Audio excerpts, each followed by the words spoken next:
অনেক বড় breaking news. IPL 2026 সালের জন্য 6টা ট্রেড সাকসেসফুল হয়ে গিয়েছে এবং অফিসিয়ালভাবে ঘোষণাও হয়ে গিয়েছে। তো চলো এক এক করে তোমাদেরকে সেই 6টা ট্রেড জানিয়ে দিচ্ছি। 1 নম্বরে হচ্ছে সিএসকে আর রাজস্থানের মধ্যে ট্রেড, যেটা সব থেকে বড় ট্রেড। তোমরা তো জানো সঞ্জু স্যামসন আর রবীন্দ্র জাদেজার মধ্যে এবং স্যাম কারানের মধ্যে। তো অফিসিয়ালভাবে ঘোষণা হয়ে গিয়েছে, সঞ্জু স্যামসন চলে এসছে সিএসকে দলে 18 কোটি টাকায় এবং রবীন্দ্র জাদেজা চলে গিয়েছে রাজস্থান রয়্যালসে সিএসকে থেকে 14 কোটি টাকায় এবং স্যাম কারান চলে গিয়েছে রাজস্থান রয়্যালসে সিএসকে দল থেকে 2 কোটি 40 লাখ টাকায়। তো সিএসকে আর রাজস্থান রয়্যালসের মধ্যে ট্রেড সাকসেসফুল হয়ে গিয়েছে, অফিসিয়ালভাবে ঘোষণাও হয়ে গিয়েছে। এবার তোমাদেরকে বলে দিচ্ছি মোহাম্মদ শামিকে নিয়ে যে ট্রেডটা চলছিল, কালকে তোমাদেরকে খবরে জানিয়েছিলাম কি অফিসিয়াল হয়ে যাবে, সেটাও অফিসিয়াল হয়ে গিয়েছে লখনউ সুপার জায়ান্টস আর সানরাইজার্স হায়দ্রাবাদের মধ্যে।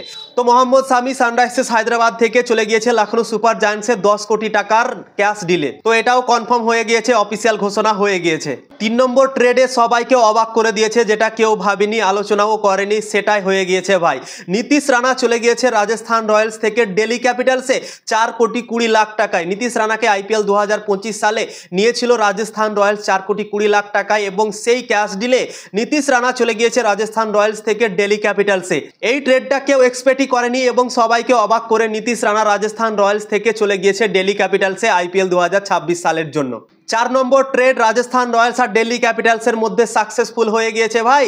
ডোনোভান ফেরেরাকে নিয়ে নিয়েছে দিল্লি ক্যাপিটালস থেকে রাজস্থান রয়্যালস। ডোনোভান ফেরেরাকে 1 কোটি টাকায় রাজস্থান রয়্যালস নিয়ে নিয়েছে ট্রেড করে দিল্লি ক্যাপিটালস থেকে। তো এটাও কেউ এক্সপেক্ট করেনি, এটাও অবাক করার মতো ট্রেড। এরও খবর কোনো বেরিয়ে আসেনি কি ডোনোভান ফেরেরাকেও ট্রেড করবে দিল্লি ক্যাপিটালস এবং অন্য দলে যেতে দেবে, কিন্তু রাজস্থান রয়্যালস ট্রেড করে ডোনোভান ফেরেরাকে 1 কোটি টাকায় নিয়ে নিয়েছে ট্রেড করে আইপিএল 2026 সালের জন্য। 5 নম্বর ট্রেড কলকাতা নাইট রাইডার্স আর মুম্বাই ইন্ডিয়ান্সের মধ্যে হয়ে গিয়েছে সাকসেসফুল, অফিসিয়ালভাবে ঘোষণা হয়ে গিয়েছে। এই খবরটা চলছিল দুদিন থেকেই মায়াঙ্ক মার্কান্ডেকে নিয়ে কি মুম্বাই ইন্ডিয়ান্স ক্যাশ ডিলে নিতে চলেছে মায়াঙ্ক মার্কান্ডেকে, সেটা ভাই হয়ে গিয়েছে successful. Kolkata Knight Riders Mayank মার্কান্ডেকে পাঠিয়ে দিয়েছে মুম্বাই ইন্ডিয়ান্সে 30 লাখ টাকায়। 30 লাখ টাকায় তাকে কিনে নিয়েছিল কলকাতা নাইট রাইডার্স আইপিএল 2025-এর নিলামে এবং তাকে রিলিজ করতো আমার মনে হয়, তাই জন্যই হয়তো মুম্বাই ইন্ডিয়ান্স যেহেতু তাকে নিয়ে আগ্রহ দেখিয়েছে, তাকে নিতে চেয়েছে, তাই জন্যই হয়তো কেকেআর তাদেরকে দিয়ে দিয়েছে 30 লাখ টাকায়, তাকে ট্রেড করে পাঠিয়ে দিয়েছে মুম্বাই ইন্ডিয়ান্সে। 6 নম্বর ট্রেড হয়েছে মুম্বাই ইন্ডিয়ান্স আর লখনউ সুপার জায়ান্টসের মধ্যে।